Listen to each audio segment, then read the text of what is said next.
Hello friend, কেমন আছো তোমরা সবাই? আমরা সবাই ভালো আছি। এই যে অনেক দিন পরে আমার মাম্মার মনে হলো ভেন্ডির তরকারি লাঞ্চ নিয়ে যাবে স্কুলে, তাই ওর জন্য আজকে ভেন্ডি করেছি। এদিকে ভেন্ডি আর ভাত দিয়ে দেবো ওকে লাঞ্চে, তাই ওকে রেডি করে দিচ্ছি। বললো মাম্মি বেশি করে ভেন্ডি দিয়ে দাও আর একটু ঝোল দিয়ে দাও, তাই বেশি করে ভেন্ডি দিয়ে দিয়েছি। এই যে ওর লাঞ্চ কমপ্লিট স্কুলের। মাম্মার লাঞ্চ গুছিয়ে ওকে স্কুলে পাঠিয়ে দিয়ে আমরা একটু বেরোবো ভাবছি। তার জন্য ওকে পটাপট রেডি করে দিলাম। এই যে মাম্মা স্কুলে চলে গেছে, এবার আমরা একটু বেরিয়েছি।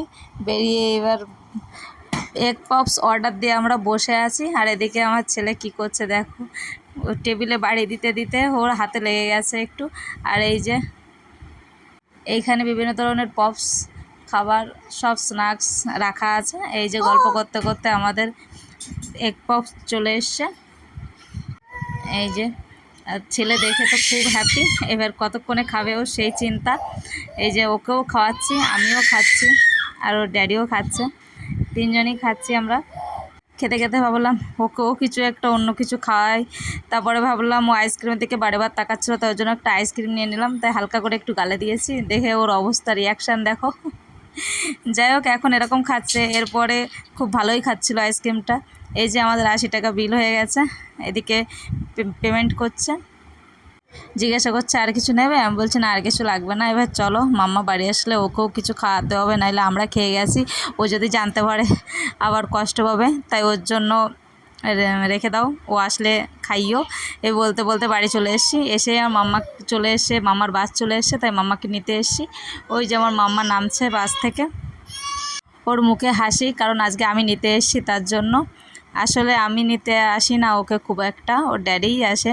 আমি আসলেই শুধু আমার সাথে দুষ্টুমি করে, বলে পাশে বেকারি আছে, চলো কিছু খাওয়াও, চলো কিছু খাওয়াও, আমার কাছে যত বায়না।